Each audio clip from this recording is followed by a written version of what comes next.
കാനഡയിൽ ഒരു PR കിട്ടാനുള്ള പല മാർഗ്ഗങ്ങളുണ്ടെങ്കിലും ഏറ്റവും കൂടുതൽ ഫേമസ് ആയതും അല്ലെങ്കിൽ പോപ്പുലർ ആയിട്ടുള്ളതും എക്സ്പ്രസ് എൻട്രി പ്രോഗ്രാമാണ്.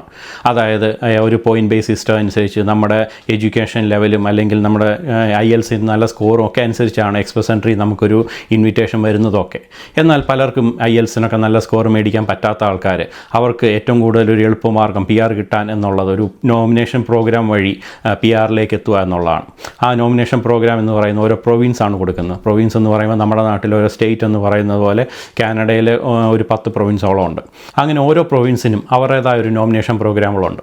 ആ നോമിനേഷൻ പ്രോഗ്രാം വഴി എൻട്രി ചെയ്ത് കഴിഞ്ഞാൽ PRലേക്ക് എത്താൻ കുറച്ചുകൂടെ എളുപ്പമാർഗ്ഗമാണ്. കാനഡ എന്ന് പറഞ്ഞൊരു തണുപ്പുള്ള രാജ്യമാണെന്ന് എല്ലാവർക്കും അറിയാമല്ലോ. അതിൽ തന്നെ ചില പ്രൊവിൻസുകൾ, അതായത് ആൽബർട്ട അല്ലെങ്കിൽ സസ്കാച്ചുവൻ പോലത്തെ പ്രൊവിൻസുകളിലൊക്കെ കുറച്ചുകൂടി തണുപ്പ് കൂടുതലും ഒക്കെ ആയതുകൊണ്ട് അവിടെ ഒരു നോമിനേഷൻ പ്രോഗ്രാം വഴി PRലേക്ക് എത്താനുള്ള മാർഗ്ഗം കുറച്ചുകൂടി എളുപ്പമാണ്.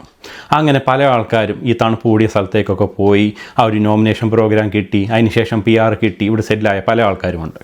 എന്നാൽ ഇപ്പോൾ പുതിയ നോമിനേഷൻ പ്രോഗ്രാമിൽ ഒത്തിരിയധികം മാറ്റങ്ങൾ വന്ന കാരണം ആ മാർഗ്ഗവും ഇപ്പം ദുർഘടമായിക്കൊണ്ടിരിക്കുകയാണ്.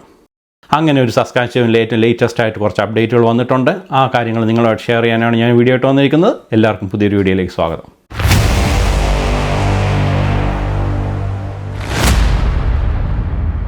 സസ്കാച്ചുവനിൽ ഒരു 5-6 ആഴ്ചകളായിട്ട് അവരുടെ ഒരു നോമിനേഷൻ പ്രോഗ്രാം അവരൊന്ന് ഹോൾഡ് ചെയ്ത് വെച്ചേക്കുമായിരുന്നു. എന്നാൽ 2 ദിവസങ്ങൾക്ക് മുമ്പ് ആ പ്രോഗ്രാം അവർ വീണ്ടും റീഇൻട്രൊഡ്യൂസ് ചെയ്തിട്ടുണ്ട്. സസ്കാച്ചുവൻ വീണ്ടും ആപ്ലിക്കൻസിൻ്റെ ജോബ് അപ്രൂവൽ ഫോം അക്സെപ്റ്റ് ചെയ്ത് തുടങ്ങിയിരിക്കുകയാണ്. ഇപ്പോൾ കാനഡയിൽ സ്റ്റുഡൻറ്റ് വിസയിലുള്ളവർക്കും അതിനുശേഷം ഒരു PGWPയിലൊക്കെ നിൽക്കുന്നവർക്ക് PRലേക്ക് എത്താൻ വേണ്ടി ആഗ്രഹിക്കുന്ന ആൾക്ക് ഇത് വളരെ സന്തോഷം നൽകുന്ന ഒരു കാര്യമാണ്. കാരണം എന്ന് പറയുന്നത് കുറച്ചുകൂടെ എളുപ്പമാണ് നോമിനേഷൻ പ്രോഗ്രാം വഴി കിട്ടാനും ഒക്കെ ഉള്ളത്. എന്നാൽ അവർ പറയുന്ന മെയിൻ കാര്യമെന്ന് പറയുന്നത് ഓൾറെഡി നിങ്ങളൊരു എക്സ്പ്രസ് എൻട്രിയിലോ അല്ലെങ്കിൽ ഒക്യുപ്പേഷൻ ഇൻ ഡിമാൻഡ് പ്രോഗ്രാം വഴി ഓൾറെഡി അപ്ലൈ ചെയ്ത ഒരാളാണെങ്കിൽ ഈ പ്രോഗ്രാമിൽ നിങ്ങൾ ആപ്ലിക്കേഷൻ അയക്കുമ്പോൾ നിങ്ങളുടെ ആപ്ലിക്കേഷൻ അവർ തിരിച്ചയക്കുമെന്നാണ് പറയുന്നത്. ഇത് പലരെയും വളരെ നെഗറ്റീവായിട്ട് ബാധിക്കുന്നൊരു കാര്യമാണ്. കാരണം എന്ന് വെച്ചാൽ ഇതിനു മുമ്പ് വരെ ഒരു ആപ്ലിക്കൻസിന് അവർക്ക് എക്സ്പ്രസ് എൻട്രിയിലും അതേപോലെ തന്നെ പ്രൊവിൻസ് നോമിനേഷൻ പ്രോഗ്രാമിലെല്ലാം ഒരേ സമയം അപ്ലൈ ചെയ്യായിരുന്നു. അവർക്ക് സാധ്യത ഒന്നിൽ അതിൽ കിട്ടിയില്ലെങ്കിൽ ഇതിൽ കിട്ടും എന്നുള്ള സാധ്യത വളരെ കൂടുതലായിരുന്നു. എന്നാൽ ഈ നോമിനേഷൻ പ്രോഗ്രാമിൻ്റെ ഈ ഒരു പുതിയ നിയമപ്രകാരം അവർക്ക് അത്രയും പേർക്ക് ഓൾറെഡി എക്സ്പ്രസ് എൻട്രിയിലൊക്കെ അപ്ലൈ ചെയ്തവർക്ക് ഈ നോമിനേഷൻ പ്രോഗ്രാമിൽ അപ്ലൈ ചെയ്ത് കഴിഞ്ഞാൽ അവർ ആപ്ലിക്കേഷൻ റിട്ടേൺ ചെയ്യും എന്ന് പറയുന്നത് തന്നെ അവർക്ക് PR കിട്ടാനുള്ള സാധ്യത വളരെയധികം കുറവാണ്. സസ്കാച്ചുവൻ ഇമിഗ്രേഷൻ നോമിനി പ്രോഗ്രാം, അതായത് SINP, ഈ പ്രോഗ്രാം മാർച്ച് 2025 റീബൂട്ട് ചെയ്ത് വേറൊരു രീതിയിലാണ് അവർ അവതരിപ്പിച്ചേക്കുന്നത്. അതായത് വെറും 3625 സ്പോട്ടുകൾ മാത്രമേ ഉള്ളൂ എന്നുള്ളതാണ് കണക്കുകൾ സൂചിപ്പിക്കുന്നത്. 2009 ശേഷമുള്ള ഏറ്റവും കുറവുള്ള നമ്പറാണിത്. ഈ അപ്ഡേറ്റഡ് പ്രോഗ്രാം പ്രകാരം അവർ മെയിനായിട്ട് ഹെൽത്ത് കെയർ, ട്രേഡ്, അഗ്രികൾച്ചർ മുതലായ ജോലികൾക്കാണ് അവർ ഇമ്പോർട്ടൻസ് കൊടുക്കുന്നത്. അതേസമയം തന്നെ ഹോസ്പിറ്റാലിറ്റിയും ട്രക്കിങ്ങിലെയും അവർ ഈ സ്പോട്ടുകൾ അവർ ലിമിറ്റ് ചെയ്യുകയും ചെയ്തു. അവർ പുതിയ ക്രൈറ്റീരിയ അനുസരിച്ചിട്ട് ഇപ്പോൾ ഒരു പുതിയ ആപ്ലിക്കൻസിനെ അവർ സെലക്ട് ചെയ്യുന്നത് കാനഡയിലെ ഒരു എക്കണോമിക് നീഡിനനുസരിച്ചായിരിക്കും. മാത്രമല്ല ഇതിനു മുമ്പുണ്ടായിരുന്ന ഒരു ഓണ്ടർപ്രനേഴ്സിനെയും അതേപോലെ തന്നെ പെറ്റ് സർവീസൊക്കെ ചെയ്തിരുന്ന ആൾക്കാരുടെ ആ സ്പോട്ടുകളെല്ലാം അവർ ക്ലോസ് ചെയ്യുകയും ചെയ്തു. ഇതിൻ്റെ ഒരു ഡീറ്റെയിൽസാണ് ഇപ്പോൾ നമ്മൾ സ്ക്രീനിൽ കാണുന്നത്. അതിനകത്ത് തന്നെ മെയിനായി പറയുന്നത് ഓൾറെഡി കാനഡയിലുള്ള ആപ്ലിക്കൻസിനാണ് ഇത് ആപ്ലിക്കേഷൻസ് കൊടുക്കാനുള്ള കൂടുതൽ അവർ പ്രയോറിറ്റൈസ് ചെയ്യുന്നത്.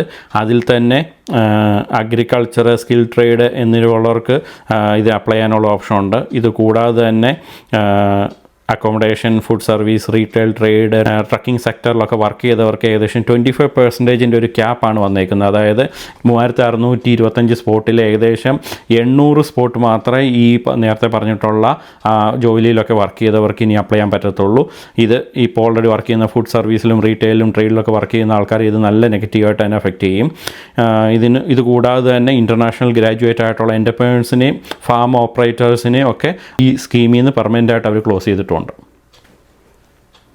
മാർച്ച് 27, 2025 തൊട്ട് ഒരു ജോബ് അപ്രൂവൽ ഫോം അവർ അക്സെപ്റ്റ് ചെയ്യാൻ തുടങ്ങി എന്നുള്ളതാണ് ഇതിൻ്റെ ഒരു മെയിൻ കാര്യമെന്ന് പറയുന്നത്. മാത്രമല്ല ഈ 2025 തീരുന്നിടം വരെ ഇനി ഇതുപോലത്തെ ഒരു പോസ് ഉണ്ടാകത്തില്ല. അതുകൊണ്ട് തന്നെ നിങ്ങൾക്ക് ഓൾറെഡി ഒരു ജോബ് അപ്രൂവൽ ഫോമൊക്കെ ഉണ്ടെങ്കിൽ ഈ ആപ്ലിക്കേഷൻ ധൈര്യമായിട്ട് അപ്ലൈ ചെയ്യാം.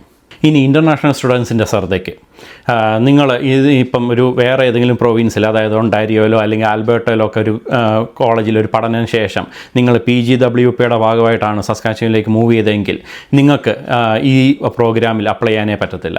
അതിന് പകരം അവർ പറയുന്നത് സസ്കാച്ചുവനിൽ ഓൾറെഡി എവിടെ ഏതെങ്കിലും ഒരു ഡെസിഗ്നേറ്റഡ് കോളേജിൽ പഠിച്ചവരായിരിക്കണം, മാത്രമല്ല പഠിക്കുന്ന സമയത്ത് ആ പ്രൊവിൻസിൽ തന്നെ നിന്നവരായിരിക്കണം. ഇതുകൂടാതെ തന്നെ നിങ്ങൾ പഠിച്ച പ്രോഗ്രാം റിലേറ്റഡ് ആയിട്ടുള്ളൊരു ജോലിയാണ് നിങ്ങളിപ്പം ചെയ്യുന്നതെങ്കിൽ മാത്രമേ ഈ പ്രോഗ്രാമിൽ നിങ്ങൾക്ക് അപ്ലൈ ചെയ്യാൻ പറ്റത്തുള്ളൂ. എന്നാൽ ഇതിനേക്കാളും കൂടുതൽ ഒരു ഷോക്കിംഗ് ആയിട്ടുള്ള ഒരു അപ്ഡേറ്റ് എന്താണെന്ന് വെച്ചാൽ, സ്പൗസൽ ഓപ്പൺ വർക്ക് പെർമിറ്റ് വഴി ഈ പ്രൊവിൻസിലേക്ക് ഒരു നോമിനേഷൻ പ്രോഗ്രാം വഴി PR-ലേക്ക് എത്താൻ ഇനി പറ്റത്തേ ഇല്ല എന്നുള്ളതാണ്. അതായത് ഇപ്പോൾ ഉദാഹരണം പറയുകയാണെങ്കിൽ, ഒരു വൈഫും ഹസ്ബൻഡും കൂടെ ഇവിടെ വരുന്നു. വൈഫ് ഇവിടെ ഒരു സസ്കാച്ചുവനിലെ ഒരു ഡെസിഗ്നേറ്റഡ് ആയിട്ടുള്ളൊരു കോളേജിൽ പഠിക്കാനും കയറിയെന്ന് വിചാരിക്കുക.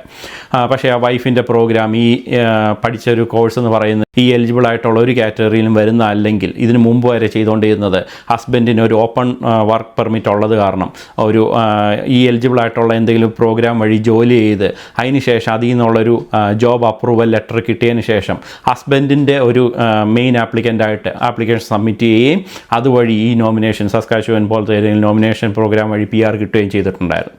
എന്നാൽ ഈ ഒരു പ്രോഗ്രാം പൂർണ്ണമായിട്ട് ഈ സസ്കാച്ചുവൻ നോമിനേഷൻ പ്രോഗ്രാമിൽ ഒരു രീതിയിലും ഇതിന് അപ്ലൈ ചെയ്യാൻ പറ്റത്തില്ല എന്നാണ് ഏറ്റവും ഞെട്ടിക്കുന്ന ഒരു വാർത്ത എന്ന് പറയുന്നത്. ഈ വീഡിയോ കണ്ടുകൊണ്ടിരിക്കുന്ന പലരും ഇത് വളരെ നെഗറ്റീവായിട്ട് അഫക്റ്റ് ചെയ്യും എന്ന് എനിക്കറിയാം. എന്നിരുന്നാലും ഇതെല്ലാമാണ് കാനഡയിൽ ഇപ്പം സംഭവിച്ചുകൊണ്ടിരിക്കുന്നത്. പുതിയ ഇങ്ങനത്തെ ഒരു അപ്ഡേറ്റുമായിട്ട് ഞാൻ വീണ്ടും വരുന്നതായിരിക്കും. വീഡിയോ കണ്ട എല്ലാവർക്കും നന്ദി. പുതിയൊരു വീഡിയോ ആയിട്ട് കാണുന്നവരെ it's me AJ signing off. By.